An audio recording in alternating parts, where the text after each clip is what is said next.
اعوذ باللہ من الشیطان الرجیم بسم اللہ الرحمن الرحیم اللہم صلی علی محمد وعلی آل محمد کما صلیت علی ابراہیم وعلی آل ابراہیم انک حمید مجید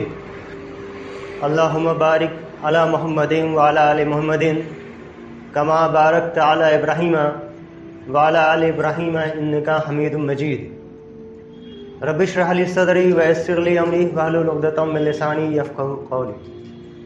محترم حضرات، السلام علیکم ورحمۃ اللہ وبرکاتہ۔ وہ نشانیاں، وہ دلائل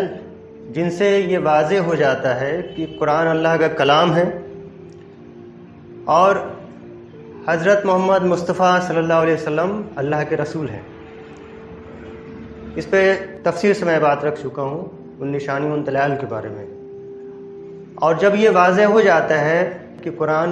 اللہ کا کلام ہے اور حضرت محمد مصطفیٰ صلی اللہ علیہ وسلم اللہ کے رسول ہیں،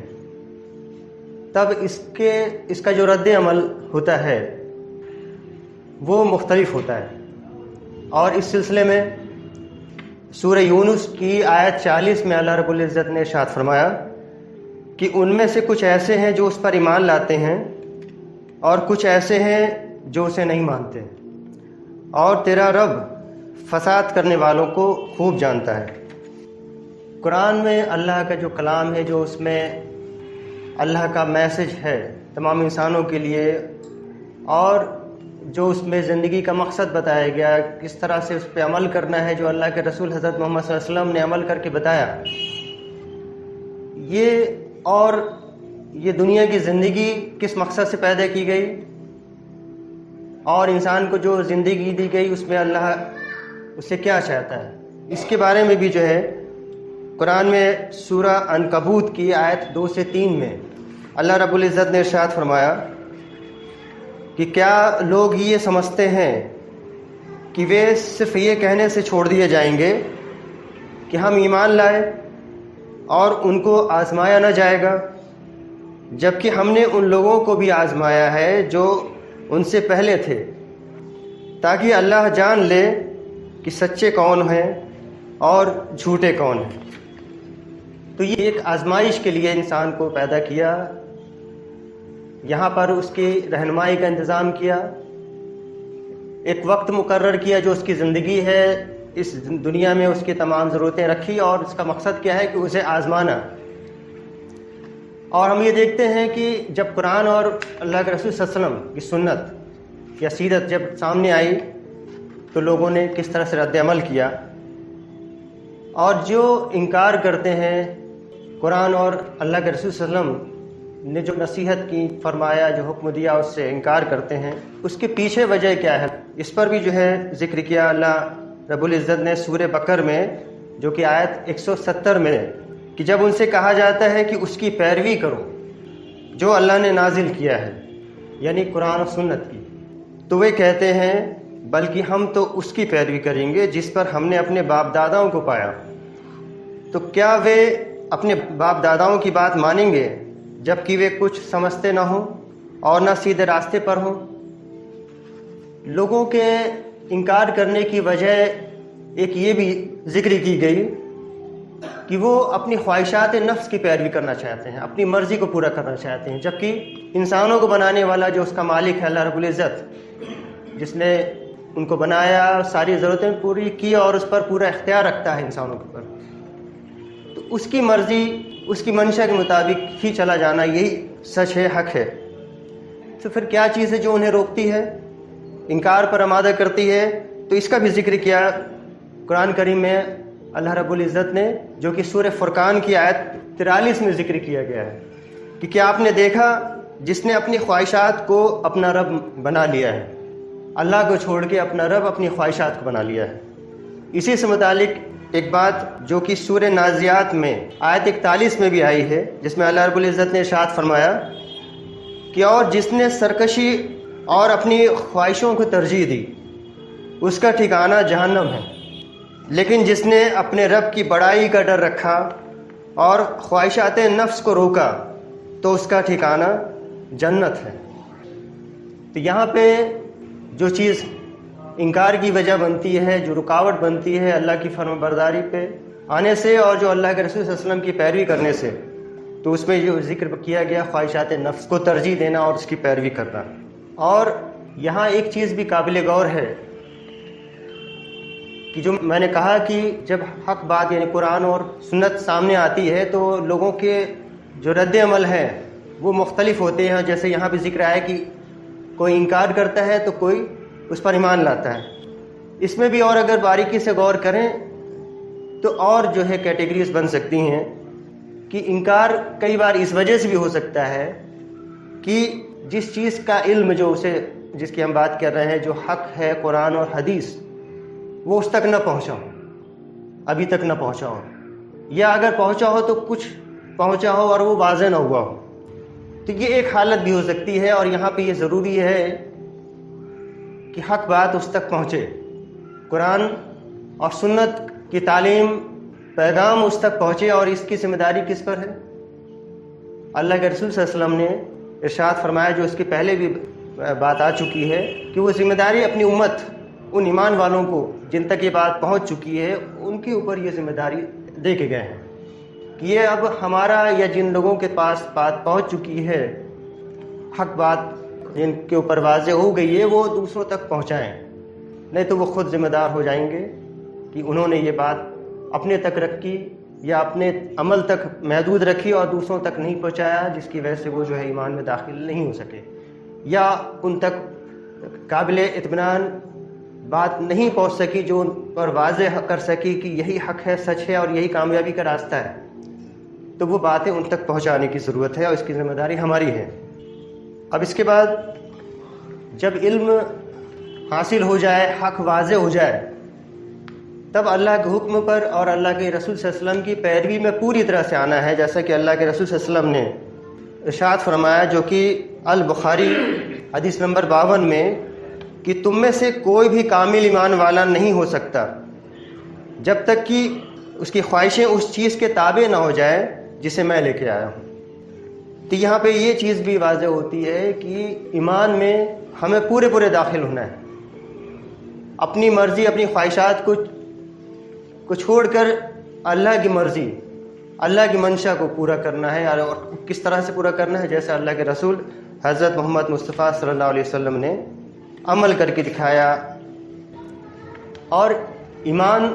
جو میں پہلے بھی ذکر کر چکا ہوں کہ ایمان اور اندھ وشواس دو الگ الگ چیزیں ہیں۔ ایمان میں علم ہے، ایمان میں دلائل ہیں، ایمان میں تحقیق ہے کہ علم، دلائل اور تحقیق سے گزرنے کے بعد جب بندے کو سمجھ میں یہ آ جاتا ہے کہ یہ حق ہے، تب اس پر وہ عمل کرتا ہے۔ اور قرآن کریم میں بھی جو ہے یہ بات ذکر کی گئی ہے، جو کہ سورہ فصلات کی آیت 53 میں ہے کہ ہم انہیں اپنی نشانیاں کائنات میں اور ان کے اندر دکھائیں گے، یہاں تک کہ ان پر یہ بات واضح ہو جائے کہ حق ہے۔ کیا تمہارے رب کے ہونے کے لیے یہ کافی نہیں ہے؟ کائنات میں نشانیاں دکھائیں گے۔ تو قرآن شریف کی ایسی بہت سی آیتیں ہیں جس میں اللہ تعالیٰ نے یہ ذکر کیا کہ جس میں آسمان اور زمین کی بناوٹ پر غور کرنے کے لیے، غور فکر کرنے کے لیے بار بار کہا گیا ہے، اور ایمان والے اس پہ غور بھی کرتے ہیں۔ قرآن کریم میں ایک ذکر بھی آیا ہے جو کہ سورہ عمران میں آیت 190 سے 191 میں ہے کہ بے شک آسمانوں اور زمین کی بناوٹ میں اور رات اور دن کے باری باری سے آنے میں ان ہوش مند یعنی عقل والوں کے لیے نشانیاں ہیں جو کھڑے بیٹھے اور لیٹے ہر حال میں اللہ کو یاد کرتے ہیں، اور آسمانوں اور زمین کی بناوٹ پر غور کرتے ہیں، اور کہتے ہیں کہ اے ہمارے پروردگار، یہ سب کچھ تو نے فضول نہیں بنایا، تو پاک ہے ہر کمی سے، ہمیں جہنم کے عذاب سے بچا۔ اور ایمان والوں کا کس طرح کا رد عمل ہوتا ہے، کس طرح ان کا ریئیکشن ہوتا ہے، جو کہ سورہ انفال کی آیت 2 سے 4 میں اللہ رب العزت نے ارشاد فرمایا کہ ایمان والے وہ ہیں کہ جب اللہ کا ذکر کیا جائے تو ان کے دل دہل جائیں، اور جب اللہ کی آیتیں ان کے سامنے پڑھی جاتی ہیں تو وہ ان کا ایمان بڑھا دیتی ہیں، اور وہ اپنے رب پر بھروسہ رکھتے ہیں، وہ نماز قائم کرتے ہیں، اور جو کچھ ہم نے انہیں دیا ہے اس میں سے خرچ کرتے ہیں۔ یہی لوگ حقیقی مومن ہیں، ان کے لیے ان کے رب کے پاس درجے اور مغفرت ہے اور ان کے لیے عزت کی روزی ہے۔ یہ ایمان والوں کی تعریف میں یا ان کی صفت کے بارے میں یہاں پہ ذکر کیا گیا۔ اس میں ایک خاص بات قابل غور ہے کہ جب اللہ کی آیتیں ان کے سامنے پڑھی جاتی ہیں تو وہ ان کے ایمان کو بڑھا دیتی ہیں۔ ایمان کا بڑھ جانا یعنی ان کے اندر یہ نشانیاں، دلائل اور جو علم ہے حق کو پہچاننے کا، اس میں اضافہ ہوتا ہے، اس کا لیول بڑھتا ہے۔ تو جیسے جیسے آیتیں ان کے سامنے پڑھی جاتی ہیں، اور آیتیں تعلق رکھتی ہیں اللہ کے حکم سے لے کے اللہ نے جو احکام نازل کیے ہیں اس پہ عمل کرنے سے متعلق ہیں، کہ جب اس پہ عمل کرتا ہے، اس اللہ کے حکم پر، اللہ کی رہنمائی کے مطابق اپنی زندگی کے معاملات پر جب وہ عمل کرتا ہے، کئی بار ایسا ہوتا ہے کہ وہ عمل کرنے پہ اسے لگتا ہے کہ اس میں تو ناکامی ہے، اس میں تو میں گھاٹے میں رہوں گا، لیکن چونکہ اللہ کا حکم ہے، اللہ کے رسول صلی اللہ علیہ وسلم کا فرمان ہے اور ان کا طریقہ ہے، اس بنا پر وہ عمل کرتا ہے تو اس کے نتائج اس کی زندگی میں ظاہر ہوتے ہیں، اور اس ظاہر ہونے سے اس کے اندر کی جو دلائل اور نشانیاں ہیں وہ اس کو واضح ہوتی چلی جاتی ہیں، اور جیسے جیسے احکاموں پر جو اللہ کے رسول صلی اللہ علیہ وسلم نے بتائے قرآن میں اور حدیث میں ذکر ہیں ان پر عمل کرتا جاتا ہے اور اس کا ایمان بڑھتا چلا جاتا ہے، اور کہ وہ اپنے رب پر بھروسہ کرتے ہیں، تب ان کو بھروسہ پیدا ہو جاتا ہے۔ ہاں، اللہ کے حکم پر چلنے پر، اللہ کے رسول صلی اللہ علیہ وسلم کے بتائے ہوئے طریقے پہ چلنے پر ہی کامیابی ہے، اور وہ کامیابی جیسا کہ میں نے سورہ مزمل میں بات کی، دنیا اور آخرت دونوں کا ذکر ہے، تو وہ دونوں کی کامیابی کو ایک ساتھ لے کے چلتا ہے۔ کئی بار ایسا ہوتا ہے کہ آخرت کی کامیابی کو ترجیح دینے کی وجہ سے دنیا میں کچھ معاملوں میں اسے نقصان بھی ظاہر ہوتا ہے، حقیقت میں وہ نقصان ایک چھوٹے پیمانے پر ایک سیمت دائرے میں ہوتا ہے، لیکن ایک بڑے پیمانے پہ اور لمبے وقت کے طور پہ سوچا جائے تو دنیا اور آخرت دونوں میں کامیابی ہے جب اللہ کے رسول صلی اللہ علیہ وسلم کے بتائے طریقے پہ آدمی چلتا ہے، قرآن کی نصیحتوں پر، احکام پر عمل کرتا ہے، تو وہ اپنے رب پر بھروسہ رکھتے ہیں، وہ نماز قائم کرتے ہیں۔ یہ ایمان والوں کی صفت ہے کہ وہ نماز قائم کرتے ہیں، اور نماز ایک ساتھ 5 وقت کی فرض ہے۔ اور نماز کیا ہے؟ کیوں نماز پڑھتے ہیں ہم؟ کیا اللہ کو ہماری عبادت کی ضرورت ہے؟ بلکہ یہ نماز پڑھنا ہماری اپنی بھلائی ہے، اس میں ہمارے اندر وہ خصوصیات بڑھتی ہیں جس کے ذریعے سے ہمارے ذہن، ہماری سوچ، ہمارے عمل بہتر ہوتے ہیں، پاک ہوتے ہیں، اور اللہ کا مقصد بھی یہی جو کہ قرآن میں ذکر ہے کہ وہ تمہاری زندگی کو تنگ نہیں کرنا چاہتا، بلکہ وہ چاہتا ہے کہ تمہیں پاک کرے اور اپنی نعمتیں تم پر تمام کر دے۔ تو یہ نماز پڑھنا ان کی صفات ہے، کن کی؟ جو اللہ پر ایمان لاتے ہیں، اس پر بھروسہ رکھتے ہیں۔ یہ صفت کے بارے میں قرآن کریم میں ایک جگہ اور بھی ذکر ہوا ہے جہاں پر اللہ رب العزت نے ارشاد فرمایا ہے، جو کہ سورہ البقرہ کی آیت 45 سے 46 میں ہے کہ اور صبر اور نماز کے ذریعے سے مدد چاہو، بے شک یہ نماز بہت گراں ہے، کٹھن ہے، مگر ان لوگوں کے لیے نہیں جن کے دل اللہ کے ڈر سے پگھلے ہوئے ہیں اور جو سمجھتے ہیں کہ انہیں اپنے رب سے ملنا ہے اور وہ اسی کی طرف لوٹنے والے ہیں۔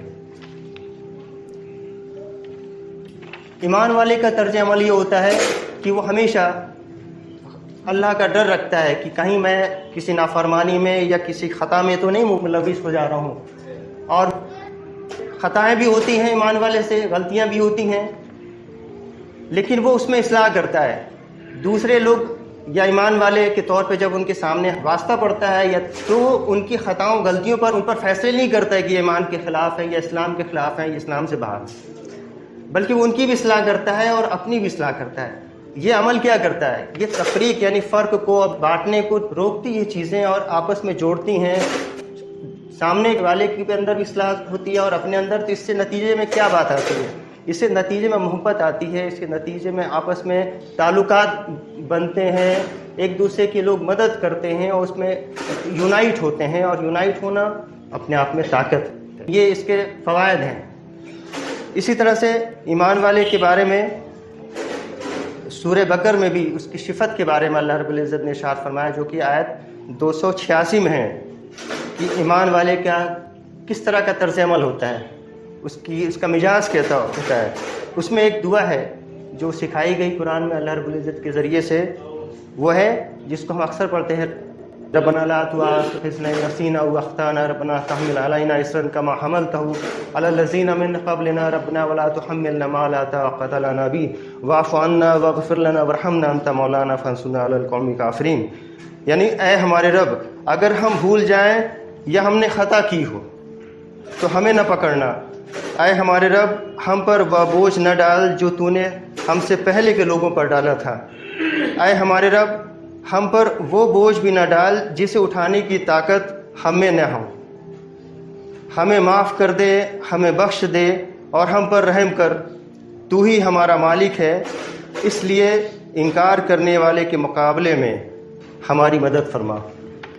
وآخر دعوانا ان الحمد للہ رب العالمین۔